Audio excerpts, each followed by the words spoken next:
Je vais maintenant vous montrer un exemple de circuit que j'ai fait pour des joueurs professionnels. Je l'avais commencé quand j'étais au Racing et je l'ai encore utilisé cette année avec le 15 de France notamment et avec les jeunes aussi, avec le Pôle France. Là, j'ai conçu un circuit numéro un qui est, on va dire, des abdos traditionnels. Par contre, là, on voit bien les tempos détaillés. Par exemple, le premier, c'est 3 secondes à la montée, 3 secondes de blocage en haut, le temps de bien expirer tout l'air qu'on avait dans les poumons. Je vous laisse deviner pourquoi je demande d'expirer de manière forcée l'air des poumons. Et ensuite, il faut faire 6 dynamiques, 3 secondes à la descente et 3 secondes off entre chaque répétition. Et ça, on le fait 3 fois. Voilà, bon, celui-là, c'est le plus difficile à comprendre et à lire. Il y a des joueurs qui ont du mal à le comprendre, même la deuxième fois, ils le font. Les relevés de jambes, il faut essayer de décoller les fesses sans balancer les jambes vers la tête. Là, c'est 1 à la montée, 2 en haut, 1 à la descente. En fait, je me suis trompé dans le tempo. Ça aurait dû plutôt être 1 à la montée, 1 en haut et 2 voire 3 à la descente.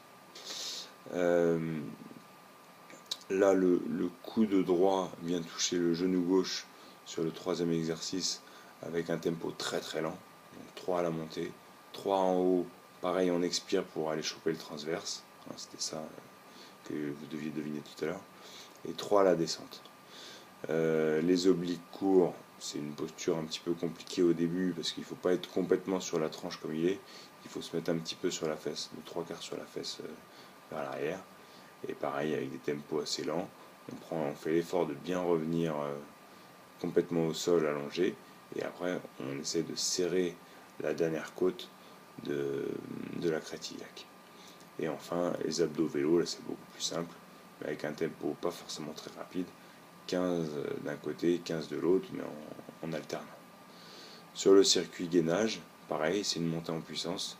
Une minute à 1 minute 30 sur un gainage ventral avec des serrages volontaires, des montées en pompe, des passages sur 2 appuis. Ensuite, un travail d'oblique sur un banc à lombaire, que je trouve c'est l'un des exercices d'oblique qui est le plus efficace. Ensuite, on refait du gainage ventral, mais cette fois-ci avec une charge additionnelle, où on va essayer encore à nouveau de faire du travail volontaire et du travail dynamique. Et ensuite, pareil, on garde une charge sur la tranche et on fait des oscillations en gainage latéral.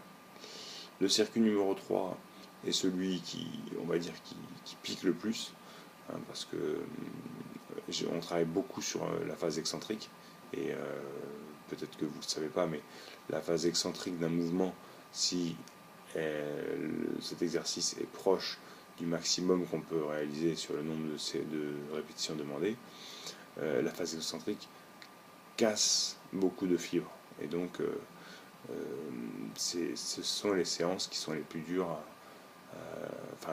dont c'est le plus dur de récupérer après. Donc le premier exercice du circuit numéro 3, il faut serrer le Swiss ball, d'accord, pour mettre en tension les adducteurs et les insertions sur le bassin au niveau de la zone pubienne. C'est un exercice de prévention contre les pubalgies. Bien sûr, par contre, si un joueur se plaint de tension à ce niveau-là, il ne faut pas lui faire cet exercice-là, ou en tout cas pas avec le serrage de Swiss ball.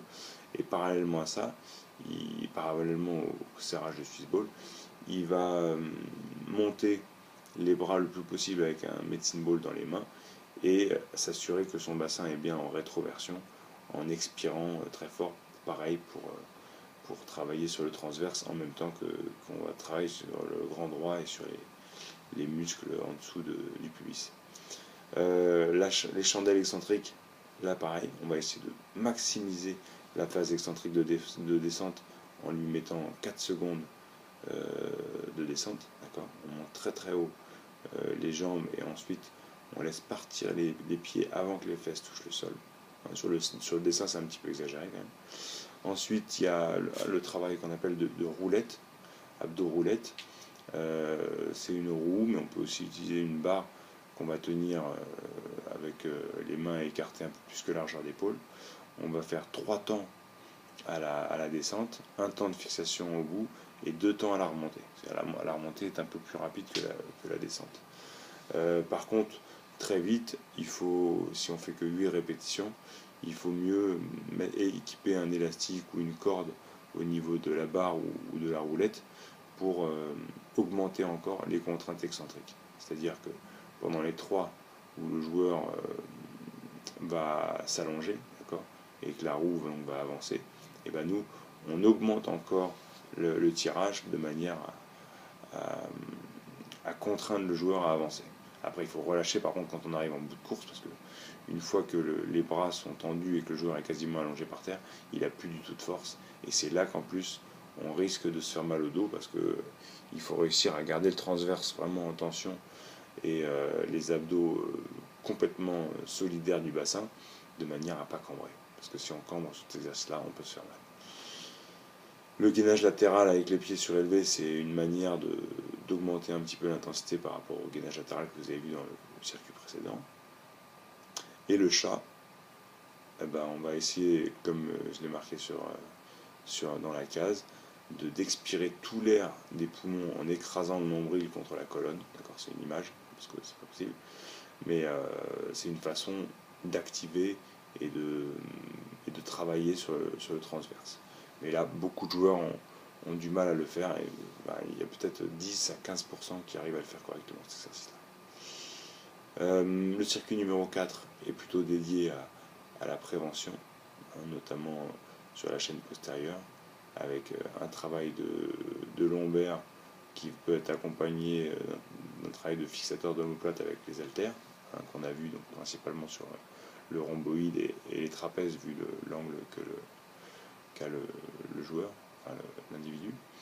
Ensuite, on va finir la chaîne postérieure en faisant un travail sur les cervicales, c'est-à-dire que la tête est en tension sur le ballon et on fait des mouvements périphériques sur autre chose pour solliciter les cervicales de manière indirecte. C'est pas du statique complètement, mais c'est pas non plus en mouvement. Et pareil sur les cléidomastoïdiens, c'est les muscles qui sont devant le cou. Le 5e circuit, qui est plus à viser ischio-fessier et même adducteur, parce que j'ai rajouté le goblet squat. Donc le premier, on vise vraiment une extension de hanche avec une barre au niveau du bassin.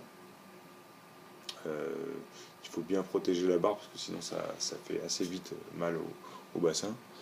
Le deuxième, c'est un soulevé de terre roumain, en fait, c'est une sorte de good morning où le pratiquant va garder les jambes tendues, enfin, juste déverrouillées, quoi. Donc il y a les genoux pas hyper tendus, et descendre jusqu'à ce qu'il sente que son dos n'est plus plat. À ce moment-là, il faut remonter et s'assurer qu'on ne descende pas plus bas que le moment où le dos décroche. Et enfin, le goblet squat, c'est un exercice de squat, mais avec une charge au niveau de la poitrine, où on doit rester gainé tout en allant chercher beaucoup de profondeur au niveau des cuisses.